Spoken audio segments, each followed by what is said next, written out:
Power is dangerous, not because it exists, but because most people don't know how to hold it. Strength without restraint becomes destruction. Intelligence without restraint becomes manipulation. Emotion without restraint becomes chaos, and ambition without restraint becomes self-sabotage. The world is not lacking powerful people, it is lacking disciplined ones, because power is easy to gain. Restraint is hard to master, and restraint is what separates the strong from the unstable. Most men are impressed by force, raised voices, aggressive dominance, impulsive action, emotional intensity. It looks powerful, but it is not. It is uncontrolled energy, and uncontrolled energy burns everything, including the one who holds it.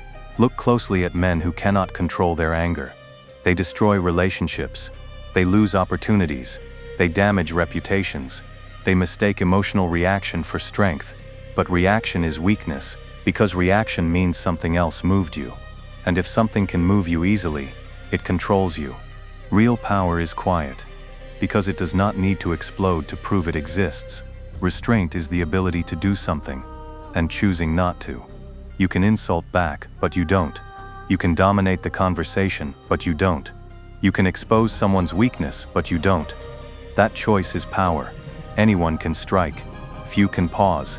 Anyone can speak. Few can remain silent. Anyone can react. Few can observe. And that pause between impulse and action is where strength lives. The man who masters that pause masters himself. And the man who masters himself is never chaotic. Chaos is loud. It draws attention. It commands reaction. But chaos is unstable. It burns hot and burns out fast. Look at people who live emotionally. Every day is dramatic. Every situation is intense. Every disagreement becomes war. And slowly, they exhaust everyone around them. Because chaos drains energy, restraint preserves it. The restrained man does not rush to escalate. He lowers his voice. He slows his breathing. He controls his posture. He thinks before speaking. And that stability creates gravity. People feel safe around it, and people respect it. Here is something subtle. The most intimidating people are rarely aggressive. They are composed, because composure signals hidden capability. If someone loses control easily, you know their limits. If someone remains calm under pressure, you begin to wonder what they are capable of. Restraint creates mystery. Mystery creates uncertainty. And uncertainty creates respect. When people sense you are holding back, they feel the weight of what could be unleashed. And that weight builds aura. Not through fear, through control. Emotional expression is natural, but emotional discipline is rare. Most people say everything they feel. They vent instantly. They post impulsively. They argue emotionally. And they regret it later. Restraint means you filter, not suppress, not deny. Filter. You feel anger, but you choose when to express it. You feel frustration, but you choose how to respond. You feel ego rising, but you lower it intentionally. That filtering process creates maturity, and maturity builds power, because emotional control prevents self-destruction. Sometimes the strongest response is none. Not every insult deserves correction. Not every attack deserves defense. Not every challenge deserves participation. Restraint means understanding this. Engagement is a choice, and choosing not to engage can be dominance. Silence can frustrate manipulators. Calm can destabilize aggressors. Stillness can exhaust provocation. When someone tries to pull you into chaos, and you refuse, they lose leverage, because chaos requires participation. Without your reaction, it collapses. Ambition without restraint is reckless. Some men want everything instantly. More money, more attention, more status, more recognition. So they overextend, overpromise, overexpose, and eventually collapse. Restraint in ambition means patience.